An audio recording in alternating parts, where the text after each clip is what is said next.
আসসালামু আলাইকুম। প্রিয় দর্শক, অন্য মঞ্চের আলাপচারিতায় আপনাদের সকলকে আমন্ত্রণ জানাচ্ছি। দর্শক, ক্যালকাটা ডায়ালগস থেকে মনোজ দাসের প্রীতি ও শুভেচ্ছা। গত পরশু 5 তারিখে ঢাকায় জুলাই বিপ্লবের সনদ প্রকাশিত হয়েছে। এই সনদ নিয়ে গত কয়েক মাস ধরে প্রচুর জল্পনা চলেছে। এমন সন্দেহ অনেক মহল থেকে উঠছিল যে এই সনদ দেশের বর্তমান সংবিধানকে সরিয়ে তার জায়গা নেবে। এসব সন্দেহ যে একেবারে ভিত্তিহীন সেটা নয়। ছাত্র জনতাদের যে মুষ্টিমেয় অংশ এখনো কিংস পার্টিতে আছে, সেখানে নেতাগিরি করছেন, তারা এমন একটা ভাব দেখাচ্ছিলেন যেন এই জুলাই সনদ এসে দেশের সরকারের খোল নলছে সব একেবারে পাল্টে দেবে। রাষ্ট্রপতির বিদায় হবে, নতুন রাষ্ট্রপতি হবে, আর উপদেষ্টা পদ থাকবে না, তার জায়গায় বিপ্লবী সরকার প্রতিষ্ঠিত হবে, ইত্যাদি ইত্যাদি। সেই সনদ প্রচুর তামঝাম করে প্রসব হওয়ার পরে দেখা গেল খোদা পাহাড় নিকলা চুহা, পর্বতের মুশিক প্রসব। বিশদ আলোচনায় তাই যাব না ওই সনদ নিয়ে।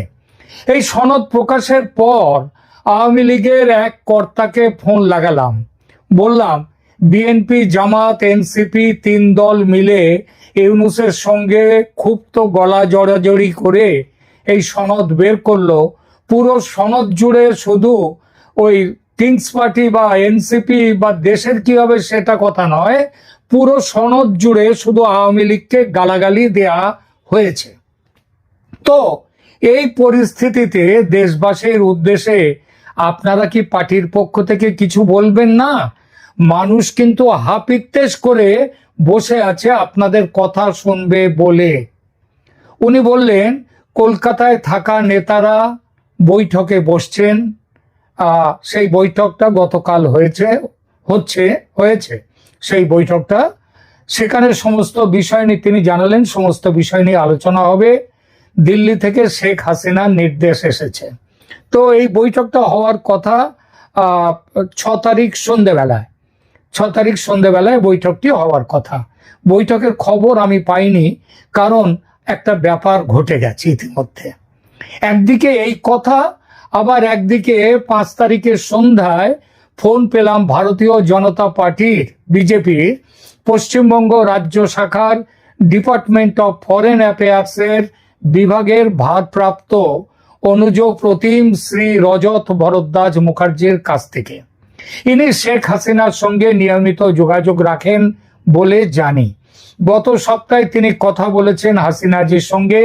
কি কথা হয়েছে সেটা আমাকে জানিয়েছেন। বলেছেন তিনি তৈরি হয়ে আছেন দেশে ফেরার জন্য, তবে ভারত সরকার বলছে আর একটুখানি অপেক্ষা করার জন্যে। খুব বেশি অপেক্ষা নয়, একটুখানি অপেক্ষা।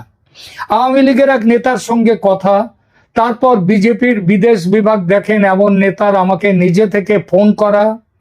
আজ কলকাতায় নেতাদের বসা, মানে গতকাল বসে গেছেন তারা, তার খবরটা এখন আমি পাইনি। তো নেতাদের বসা, এই সব মিলে কিছু হলো কিনা জানি না, হঠাৎই একটা অদ্ভুত কাণ্ড ঘটল। আমার হোয়াটসঅ্যাপ অ্যাকাউন্টে এসে হাজির হলো একটি বড় সড়ো বার্তা। যে নম্বর থেকে এসেছে নম্বরটা অচেনা নম্বর, কার নম্বর জানি না, কিংবা এটা সম্ভবত কোনো কি বলবো জানা না জানাবার জন্যই নম্বরটা রাখা।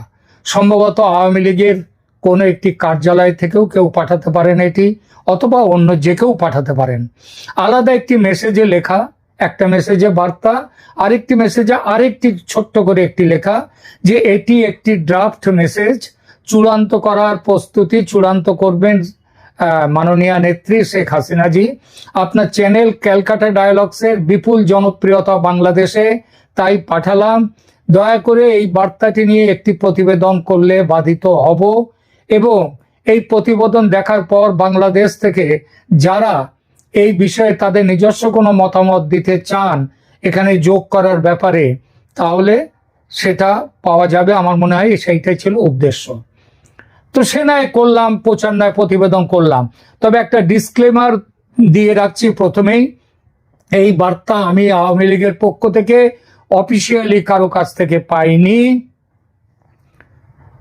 কে পাঠিয়েছেন আমি সেটা জানি না। বার্তায় লেখা আছে, দাঁড়ান পড়ছি বার্তার শিরোনামটা কি। আওয়ামী লীগের পক্ষ থেকে বাংলাদেশের জনগণের কাছে আবেদন। প্রিয় দেশবাসী, আমাদের জাতির ইতিহাসের এক গুরুত্বপূর্ণ মুহূর্তে আওয়ামী লীগ আপনাদের উদ্দেশ্যে এই আহ্বান জানাচ্ছে। লক্ষ লক্ষ মানুষের রক্ত ত্যাগের বিনিময়ে মুক্ত হওয়া প্রিয় ভূমি এখন গণতন্ত্র ও স্বৈরাচারের সন্ধিক্ষণে দাঁড়িয়ে আছে। এক ভয়াবহ ষড়যন্ত্র এবং ক্রমবর্ধমান অন্যায়ের মুখোমুখি আমাদের ঐক্যবদ্ধ হতে হবে।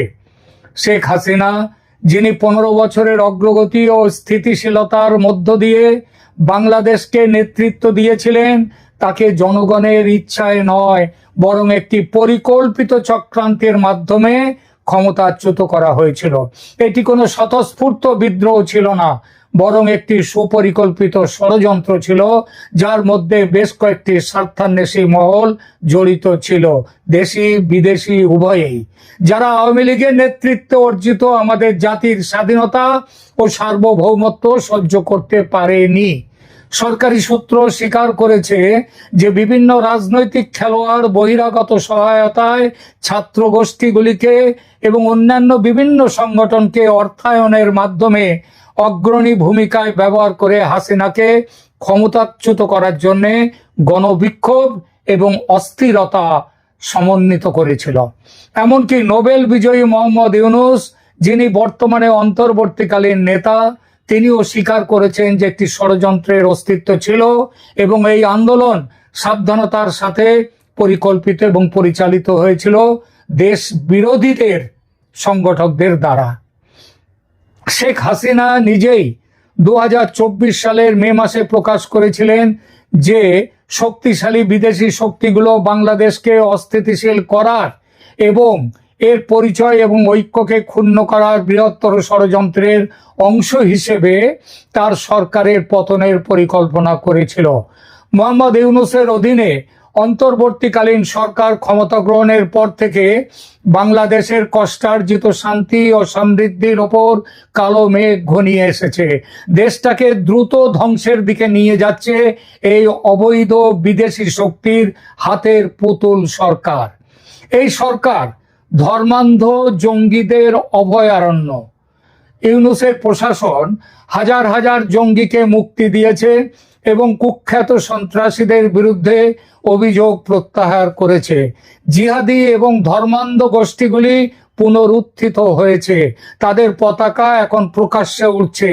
ব্যবস্থা গ্রহণে রাষ্ট্রীয় নিষ্ক্রিয়তার বদলে প্রত্যক্ষ ও পরোক্ষ সহায়তা দানের মাধ্যমে বাংলাদেশের বর্তমান অবৈধ জঙ্গি সরকার এই জঙ্গি শক্তিকে উৎসাহিত করেছে।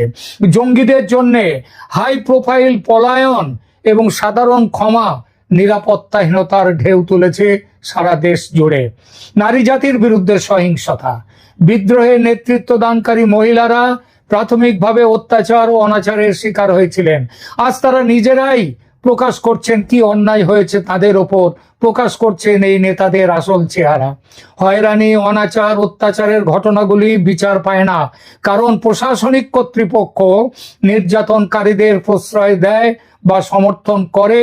নির্যাতিতদের কান্না তাদের কাছে পৌঁছায় না। ধর্মীয় ও জাতিগত সংখ্যালঘুরা, হিন্দু, বৌদ্ধ, খ্রিস্টান, এমনকি সুফিরাও 1971 সালের পর থেকে বিপুল মাত্রায় সহিংসতার মুখোমুখি হয়েছে ও হচ্ছে। একের পর এক মাজার আক্রান্ত হয়েছে। সুফি বাউলদের মিলন মেলা বর্তমান সরকার এসে বন্ধ করে দিয়েছে। সংখ্যালঘুদের বিরুদ্ধে 2400টির বেশি আক্রমণের খবর পাওয়া গেছে।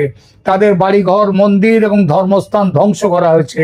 অথচ ব্যবস্থা নেওয়ার বদলে রাষ্ট্র এই আক্রমণগুলিকে সাধারণ ঘটনা ও রাজনৈতিক বলে উড়িয়ে দিয়েছে। গণতন্ত্রের দমন, শাসকরা কঠোর সন্ত্রাস বিরোধী আইন ব্যবহার করে দেশের স্বাধীনতা অর্জনকারী দল আওয়ামী লীগকে নিষিদ্ধ করেছে। রাজনৈতিক প্রতিপক্ষ, সাংবাদিক এবং মানবাধিকার কর্মীদের বিরুদ্ধে নির্যাতন, গ্রেপ্তার এবং জাল মামলা এই আমলে ভয়ঙ্কর বৃদ্ধি পেয়েছে। ভয়ঙ্কর বৃদ্ধি পেয়েছে। শান্তিপূর্ণ গণতান্ত্রিক অংশগ্রহণকে দমন করা হয়েছে, লক্ষ লক্ষ মানুষের কণ্ঠস্বর এবং অধিকারকে দমন করা হয়েছে। সরকারি কর্মীদের যখন খুশি যেমন খুশি চাকরি থেকে বরখাস্ত করা হচ্ছে, কোনো নিয়মতান্ত্রিকতা ছাড়াই আন্দোলনের অধিকার কেড়ে নেওয়া হয়েছে মানুষের।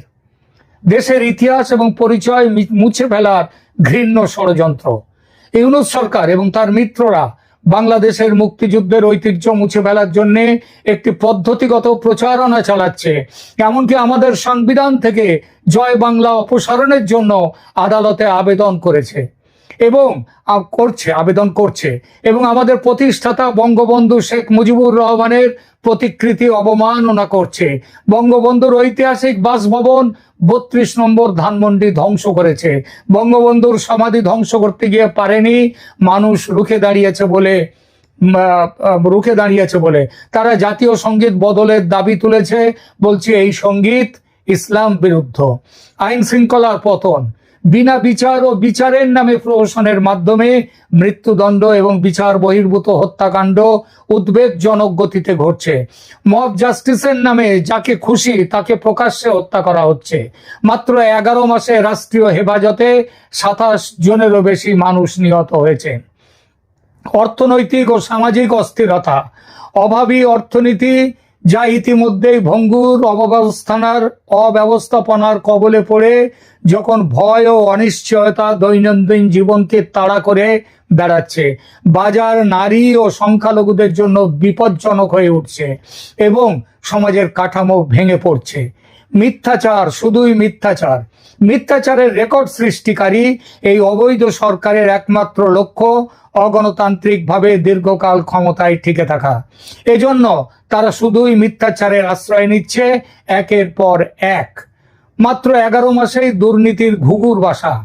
এই 11 মাসের অল্প সময়ের মধ্যে দুর্নীতির ঘুঘুর বাসা হয়ে উঠেছে এই সরকার।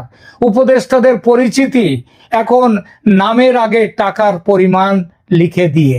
কার কত টাকা ঘুষের কামাই হয়েছে, কারো নামের আগে 300 কোটি তো কেউ 500 কোটি, কারো 1000 কোটি। দেশের সার্বভৌমত্ব বিপন্ন। বাংলাদেশের বিশেষ এক পরাশক্তির ঘাঁটি বানাবার চেষ্টা শেখ হাসিনার আমলেও ছিল, কিন্তু তিনি মাথা নত করেননি। এই সরকার শুধু মাথা নত করা নয়, অভিযোগ উঠেছে দেশকে বিক্রি করে দিয়েছে। বিশেষ পরাশক্তির দালাল হয়ে যাওয়া। আমাদের গত 15 বছরের সরকার বিশেষ কারো কাছে মাথা নত করেনি। সবার সঙ্গে আমাদের ভালো সম্পর্ক ছিল, সে বাংলাদেশ হোক, চীন হোক, আমেরিকা হোক। বাংলাদেশের উন্নয়নে সবাইকে যুক্ত করেছি। সেই সম্পর্ক আজ কেটে গিয়েছে অবৈধ সরকারের ব্যর্থতা ও বোকামিতে। এই সরকার বাণিজ্য শুল্ক কমাবার নামে গোপন চুক্তি করে বিসর্জন দিয়ে এসেছে দেশের সার্বভৌমত্ব। আমরা আওয়ামী লীগ আমাদের উপর আরোপিত অগণতান্ত্রিক নিষেধাজ্ঞাকে চরম ঘৃণার সাথে প্রত্যাখ্যান করি এবং ঘোষণা করি আমরা এই স্বৈরাচারী অবৈধ শাসন ব্যবস্থাকে অমান্য করব এবং গণতন্ত্র ন্যায় বিচারের জন্য আমাদের সংগ্রাম চালিয়ে যাব। আমরা বাংলাদেশের জনগণকে মুসলিম, হিন্দু, বৌদ্ধ, খ্রিস্টান, মাটির প্রতিটি পুত্র এবং কন্যা শান্তিপূর্ণভাবে কিন্তু দৃঢ়তার সাথে জেগে ওঠার জন্য আবেদন করছি। আপনার কণ্ঠস্বর প্রতিধ্বনিত হোক সারা দেশ জুড়ে। অবাধ, সুষ্ঠু এবং অন্তর্ভুক্তিমূলক নির্বাচনের মাধ্যমে অবিলম্বে গণতন্ত্র পুনরুদ্ধারের দাবি করুন। অবৈধ ইউনূস সরকারের আরোপিত ভয়, ঘৃণা এবং বিভাজনের রাজত্বকে প্রত্যাখ্যান করুন। সংবিধান রক্ষা করুন, আমাদের শহীদদের সম্মান করুন এবং আমাদের মুক্তিযুদ্ধের ধর্ম নিরপেক্ষ অন্তর্ভুক্তিমূলক চেতনা রক্ষা করুন। সংখ্যালঘু নারী, সুশীল সমাজ এবং রাজনৈতিক বিরোধী যারা নির্যাতিত তাদের সকলের পাশে দাঁড়ান। আওয়ামী লীগ বাংলাদেশের মূল্যবোধ ও স্বাধীনতার রক্ষক ছিল, আছে এবং থাকবে। একসাথে আমরা ন্যায় বিচার, গণতন্ত্র এবং অগ্রগতি পুনরুদ্ধার করব, এই প্রতিজ্ঞা করছি। জয় বাংলা, জয় বঙ্গবন্ধু, বাংলাদেশ জিন্দাবাদ।